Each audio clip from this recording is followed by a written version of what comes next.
Thank you so much for coming and being a part of this. What we're going to do is we're going to work our way through our safe sanctuary policy. There's a couple of things I just want to highlight as we go through, and then at the end, if there's any questions that you might have in regards to this.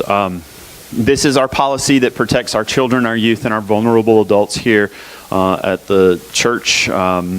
As you can see, we were tasked to do this back in 1996, so where other churches are just now coming around and realizing that they need to have these policies in place, we've been doing this for quite some time. And so this policy has undergone several changes. The current one that you have, I believe, is dated 2013, but we couldn't find, I know that we've done it in 2015, we reviewed it again. So this is the most up-to-date copy that we have, and there are some changes that will be made moving forward to just some of the language so that we can make sure that we keep everything up to date. And so the admin council will probably be tasked with doing that in the next admin council meeting that they have in a couple of weeks. So, so the first page, the page that I'm on, is the basic procedures for safe ministry with children and youth. I add the title vulnerable adults in there as well. Vulnerable adults would be some more on the, if there's a bell curve, it'd be the ones who are on the other side of that curve. So it would be our older adults who are here, making sure that they're cared for, because they are a little bit like our children and our youth and need to make sure that we're attentive to some of those needs as well. So under adult supervision, in off-campus trips, there should be 2 adults. These 2 adults should not be related, including by marriage or cohabitation. We also have another note that will need to be added to that just basically says that it's gender appropriate in regards to the 2 adults. So therefore, if we go on a trip and there's just boys or there's just girls, that we're not sending a boy and a girl as chaperones, but there'll be 2 male chaperones with the boys, that kind of sort of thing. So we just wanted to make sure that we align that. And that was accurate. The nursery is always attended by at least 1 adult and 1 age-appropriate volunteer. That basically just simply means that we won't have a youth who is in charge of the nursery by himself or herself. Sunday school classes and Bible study groups for children aged 10 and under are always monitored by at least 1 adult and 1 floater. All of our rooms here at the church have the access windows in them so that as people walk by that they can see inside them. None of our doors lock from the inside so that you can't lock those doors in order to be able to trap anybody in or things like that. So that's how we kind of get around the lack of volunteers that we have. We don't actually have 2 people in every class. We have 1 person in that class, and then we have somebody who walks the halls. Typically that is somebody like myself, or Chris Flock does it every now and then, or Christy is in and around, so that we have somebody who are putting eyes on our children and youth periodically. The Youth Fellowship Group, UMYF, should be staffed by at least 2 adult counselors or leaders. Basically, Cindy is rarely here, if ever, by herself with youth. If she is, it's because there is 2 youth who are of the same household and Christy knows, kind of sort of thing. And I think it's Shane and April that are here. But if there is a youth group here, we always have 2 adults that are here. CPR first aid training. First aid and CPR training shall be required for staff members working directly with children or youth. Such training is strongly recommended for adults working with children and or youth on a regular basis. Certification and CPR procedures shall be maintained. And so we try and keep that as far as our staff is concerned, as they are able to be part of CPR. We actually just talked about this in our SPRC and have changed some of the job descriptions to a shall language in there, or may. And so therefore, we make sure that we offer those classes. I think, Ryan, you've been tasked to lead a class in the next couple of weeks in order to be able to have the people who need to be trained and brought up to date with that. So that's our hope, is that we have somebody here who is CPR certified. All right, so the orientation for workers. The last couple of lines. Volunteers are required to attend a training class at least once every other year biannually.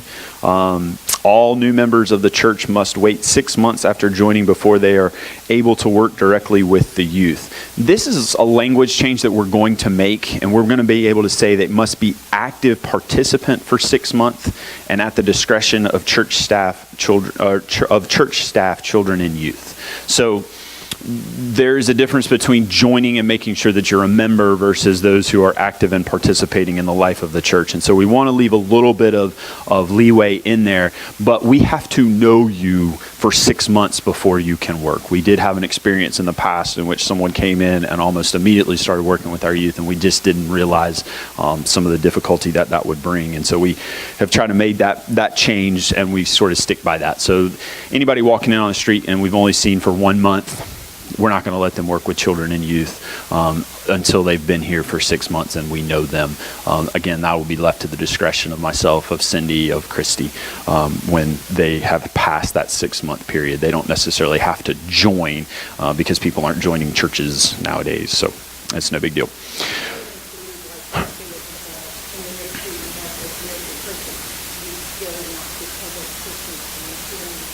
Have been a part of the church for 6 months.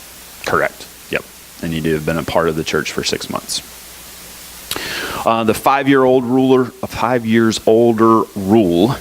For the protection of both children and youth and workers, all workers must be at least 5 years older than the group he or she is leading. Not necessarily helping with, but leading. Again, this is so that somebody like Jeremiah Treadway will not be tasked with leading youth. So if there's a 17-year-old youth person and a 20-year-old Jeremiah Treadway, that's not going to happen. So you've got to be 5 years old or older. 5 years older than the oldest person in the group. No workers under the age of 18. No workers under the age of 18. No person under the age of 18 may be placed in charge of any children or youth event or ministry. Persons under 18 may assist with adult supervision. That's pretty cut and dry. Windows in the classroom. Each room set aside for children and youth should have doors with a window. If there is no window, the door must be kept open at all times. There should be no locks on the classroom doors, and the windows must be uncovered at all times. That's an important thing too. Even if you're trying to make it dark in your classroom, we ask that you don't necessarily cover up those windows. The only 2 rooms that we have in our space, we do have 2 rooms that are adult rooms. The Goodman room and the room next to it both do not have windows in there. If we can at all possible, we keep those doors open. Now I do know that we used one of those rooms, I think in the past, for like the kid bid time at Vacation Bible School, and that can kind of get loud, so we make sure that we have that room appropriately staffed with multiple people in there if that door is to ever get closed. But on a regular basis, we try not to have that door closed. We do want to make sure that there's more than 2 adults in there when we do close the door for videos and movie time. The next page, open door counseling. At any counseling session with children or youth, the door of the room used should remain open for the entirety of the session. Ideally, the session will be conducted at a time when others are nearby, even if they are not within listening distance. When closed door counseling is necessary, there shall be at least 2 adults present. I try not to counsel with kids or youth by myself in this space at all, ever. A lot of the times people have a need in which they want to come and to talk to me. And in order for that to occur, I try and keep somebody else here at all time. I ask that it's done during office hours in which Missy is here, or I will contact someone to ask them to simply come and be at the church somewhere in the building while I'm in a counseling session. That's a protection for myself as well as for the person who comes in to be counseled. You can go sort of through, I'm going to skip some of these, the advance notice to parents and all of that. You can kind of read those. Jump down to background checks. Each person should be rechecked every 5 years according to our safe sanctuary policy. At one point in time, we had discussed every 3 years. We may move to that in the very near future. Really what we're at is that most everybody has been checked. And most everybody who has been checked here, yours has expired. And so we will probably go through a whole brand new set of checking, doing background checks with everybody. Kimberly, can I hold that sheet real quick? For this is the reason why on the back of this, we ask for your email address. So what's going to happen is we're going to take at a set time when I do the next session next week. By the time we're done with that, we will submit all of those email addresses with your name, and the Track 1 Smart Track will contact you. They will ask you for your information. In order for you to put that information in, they'll run the background check and then send us the result, and we keep a database here at the church. It's actually on the cloud. It's not a concrete database that's on anybody's computer. We just access it through through them. They have the most stringent protections available. Again, I have to say that because they are tasked with this job to do this for our entire conference as well as the world over. This is a very reliable and trusted company that does the background checks, and so therefore it should be safe. They will ask you for your social security number. I want to tell you that. But by doing it this way, you are not writing your social security number down to where I have to worry about it and have it on file here at the church. This is something that they keep and that they're responsible for, and again, they have some of the most stringent and difficult safety checks that are around. And so, but I guess in the day's world, I don't really know what that means because there's always somebody being hacked. But we do the best we can as far as with what we've got, and that's the Track One's Smart Track that we use. So go down to disciplinary methods. Corporal punishment is not to be used at any time. Cannot emphasize that one enough. If a child or youth is in need of correction during event, the following methods may be used, attempting to match severity of consequence to severity of infraction. Verbal correction, which addresses the specific issue while not berating the child or youth. Brief timeout. If the child or youth must be removed from the room, he or she must be within sight of the adults, or calling a parent to come get the child or youth. This should be used only in extreme circumstances. If you are having a difficult time with a child, the best thing to do in that situation is to go for help as far as bringing somebody like Christy or myself or Cindy involved into the conversation in order to provide correction.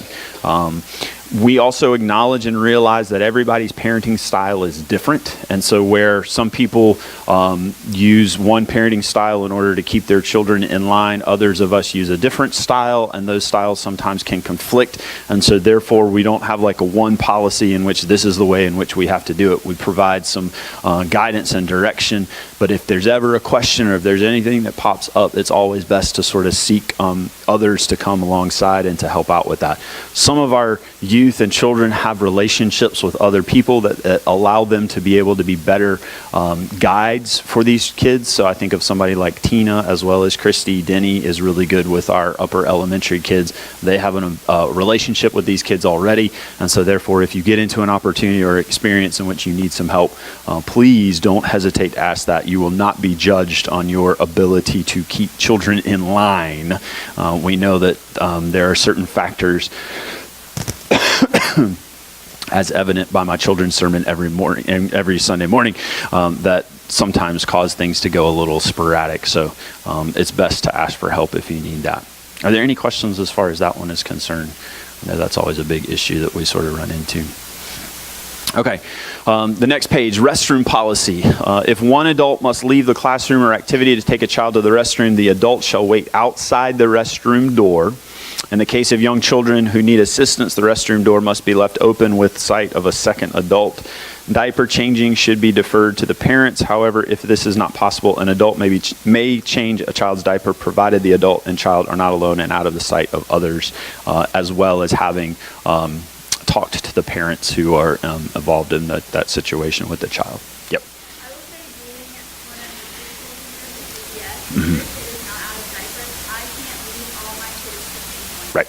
Right. And that's just so. And I think what we've sort of gotten to a point in which we basically say that in order for them to come to VBS, they have to be they have to be potty trained. Yeah. And that's Yeah. why it gets sticky for me. Yeah. Who do I have that I can't leave all my kids first? Yeah. Yeah. So we're trying to head that off before it becomes an issue to where we say, we say that. Now, with that being said, even children who are potty trained, preschoolers in particular, they go to the bathroom very frequently. You spend the majority of vacation Bible school. In fact, we were jokingly talking about, I think our daughter was potty trained here at the church because it was vacation Bible school time, and she just jumped in and had to go to the bathroom every 30 minutes, and which was, that's how they learned. So But we do encourage you to go, and again, same gender kind of situation, to where hopefully there is a male who is nearby. And I know that sometimes at Vacation Bible School, male chaperones, guide workers are sometimes hard to come by. But if there is a guy who is standing around, that they could hold the door open for the little boys to go to the bathroom. That way there is somebody who has an eye on them inside to make sure that they don't play in the water, which they are prone to do. The structures of our bathrooms are set up to where that door can remain open, and there is privacy that is in there so that the kids won't feel like people are watching them. That is just a way in which we sort of safeguard on that. We just kind of keep the door open. It's best because it is a busy hallway, to have multiple people there, just simply so that everybody is protected from anything that could happen or any accusations that could get made. We were standing out in the hall, I think 2 weeks ago, in which one of our young people walked into the bathroom, and his little sister followed him in there. We were just simply having a conversation, and I think I saw it happen, and Christy comes tearing down the hall and says, "Didn't anybody stop her?" And then we're all like, "Oh." So again, be attentive if you're here watching these things. Just kind of observe and make sure. And if you see anything that is out of the ordinary, and this is sort of what I say at the very end as well, if you see something, say something. If you see something that doesn't make sense, whether that is with a child or whether that is with an adult that is a supervisor, if something is rubbing you the wrong way, if there's something in you that you see something that doesn't look right, please, by all means, come and say something to me. I would rather you come and say something to me and it not be anything than you just simply kind of passing it off and saying, it's no big deal, and just moving on. It's better to be safe than sorry in these situations. We want to protect our children the best we can. I'll say a little bit more again about that at the end, because there's something that's pretty little heavy at the very end. Use of pictures. So let's talk about this just very briefly. So in the world that we live in, social media, everybody likes to take pictures of the events that are going on. Then they go home and they go to their private Facebook pages and they post those, or their Instagram page or whatever, Twitter, and they post. We ask that you not do that with the children or youth if that is at all possible. Pictures of children or youth will not be posted on any websites or released to the media without written permission of the parents. The person in the pictures may not be identified by name. So for example, if it's you and your child, or you and a friend's child, and you want to post this picture of what a great time you're having, if you post it, don't put a name on there. You can look at my Instagram feed. I'm not on Facebook anymore, but my wife is, and we never post the names of our children. And we've actually trained our families not to post the names of our children as well. So they're always referred to as either I and B, or eldest and youngest, or oldest and anyways, we come up with little things that we say about them to avoid putting their names out there. Again, we've never had anything that has happened with our children, but we just don't want to be, parading that around if at all possible, because you just never know. We do ask, I believe, and I need to check with Christy on this, but I do believe that with Vacation Bible School, we ask about permission to post pictures, but not names. We'll never post any kind of names from a structured position as far as the church is concerned. Events that we take big shots that have multiple kids in them. We try our best in order to be able to have permission in order to do that from the parents. Or in the case of like what we used to do at the children's home, we take pictures with the kids' backs to us, to where you can show that there's a good time being had, but you cannot put faces out there. You just never know, and we'd rather be safe rather than sorry there. The next one, interpersonal boundaries in relationships. Demonstrations of affection or physical contact must be appropriate as defined herein. Hugs should be brief and from the side if possible. Never impose on a touch on a child or youth. Adults are a model of positive, nurturing relationships that include no profane language or practical jokes that would be physically harmful. Hugs should always be in the presence of others. This is one of the hardest things to teach people, because this is different. This is different than we were growing up. When you were growing up and when you were young, you respected your elders. You were saying, oh, go give Miss Judy a hug, and, that kind of sort of thing. And we shouldn't be doing that anymore. We should not be imposing that upon our children and asking them to hug random, crazy, strange people that they don't know, right? Now, we could have been to church all of our lives and we know these people, but at the same time, kids are different. And so to sort of respect their space as well, there's a couple of videos that are out that are really good that I've seen of teachers who have a chart or a board, if you've seen these, in which the kids come in today and they can choose the way in which they want to greet their teacher. And it's like a high five or a dance move or something like that, or nothing. And that is respectable as well. Just because a child doesn't want that physical interaction doesn't mean that child is strange or different. It just means that that's the way that child operates. And so we need to be respectful of that and not to impose that. Again, that is true for adults as well. And that's a hard change for some people to make. Some people want to do full body hugs, but the most appropriate is to do some form of side hug with people. And if we're showing that and demonstrating that to our kids, then they will know that is the preferred means by which to do that. Okay. Transportation. Skipping a couple of those lines, there will be at least 2 adults per trip. All drivers must carry cell phones or other means of communication. That's sort of an outdated line, because if you don't have a cell phone or means of communication, I don't know many people who don't. No youth may drive his or her personal vehicle to transport other youth during any youth event or outing. Now, again, every now and then that'll pop up to where if there is somebody in Somerville, I know that we've run into this a couple of times, of traveling together, we will make arrangements only with parental permission. This is not something in which the youth will come here and one of our youth will be driving to a particular event and he'll say, okay, everybody jump in the car with me. That ain't happening. If they show up here, they're either riding with somebody who is approved as an adult or they're riding the bus. All of the other stuff, the details of that has been worked out ahead of time. We've gotten parental permission if there are kids who ride together, but we really stringently try and not make that happen. Okay? And then again, that's sort of at the bottom. Written permission must be obtained from the parents for all trips outside of the Charleston, Dorchester, Berkeley County area. So anytime we go to Salkehatchie, anytime we go to Revolution or up to Asbury Hills or anything like that, we always have written permission that occurs for us to make those trips. Sleeping arrangements must be carefully planned. If possible, adults and youth should sleep in separate rooms. If adult and youth must occupy the same room, adults and youth may not share the same bed unless the adult or youth are parent and child. Boys may not enter the rooms where girls are sleeping. Girls may not enter the room where boys are sleeping. That is pretty standard. I don't think there's any questions with that. Then lastly, and this is again goes back to what I said before, notice of injury, abuse, or molestation. If you see something, say something.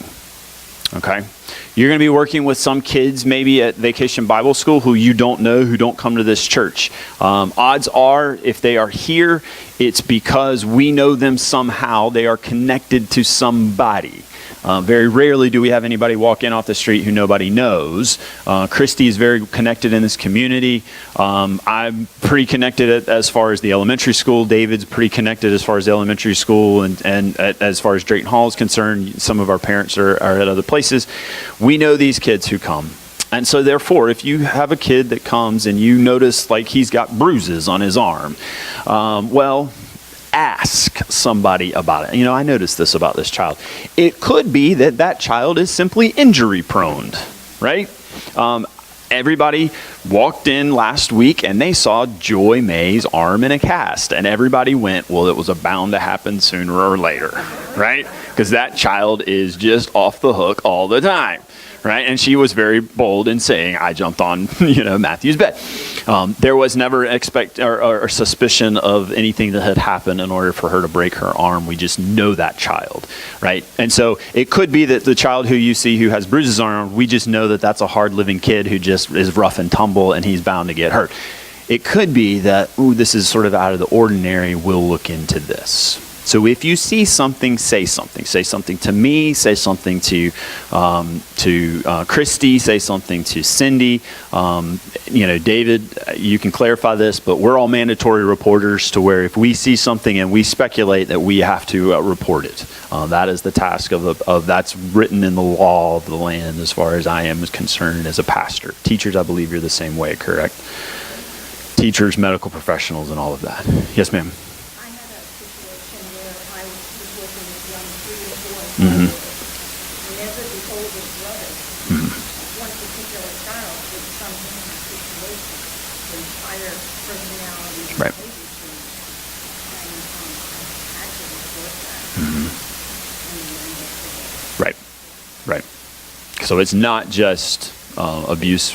It's not. It can be bullying and that kind of sort of thing as well amongst sibling pairs. Yeah. So again, it just sort of falls on us, the responsibility of being able to watch and to see and to make sure that we're doing the best we can to care for these kids. We can be the voice that they haven't yet found. I don't want to take their voice away. That's not the goal of this, but for kids, typically it takes them a little while to find their voice, and so we can help them find that voice in order to be able to say exactly what's going on in their lives if something negative is happening. So, and you can read through the rest of that as far as the indications of child abuse are concerned. Many of you have seen these signs before, but just to be able to update yourselves, you are more than welcome to take the Safe Sanctuary policy home with you. I would encourage you to do that just to have a copy, and when you have some time to be able to look over that before Vacation Bible School, just as a refresher mentally so that you can see some of the things to look for. Because this is a justice issue. I mean, this is us stepping in the gap and being able to say we want to protect those children. We do want to teach them about Jesus. We want to teach them about love. We want to teach them about the church being a place of comfort. But if they have had something in their lives that has occurred that they need us to step in the gap, we can do that as well. And that is a task, a job that we can step into. So, any questions? Okay. So on that sheet, the one question that is of concern for some people, and I just want to say this out loud so that you can hear it, we do encourage you, if you have been a victim of abuse in some capacity, to at least share that with me. Again, I'm bound by confidentiality to where we know that that is a part of who you are and that you have experienced it. I think the language simply says, let me hold that real quick one more time, sorry. The language just simply says there at the top, no adult, number 2, adult survivors of child abuse need the love and support of our congregation. Any adult survivor who desires to volunteer in some capacity to work with our children or youth area is encouraged to at least make his or her situation known to the minister of this church before accepting an assignment. And that is actually something that you initial and you check off on, or you answer down at the bottom, that just simply says if you are a volunteer who has experienced that you are at least willing to offer that and to simply make us aware of that. That protects you, it protects us, it protects the kids that are in our midst as well. And so I know that can be difficult, and that is not something that I'll do out loud in front of people by any means, but we'll do that in a controlled, closed door kind of situation.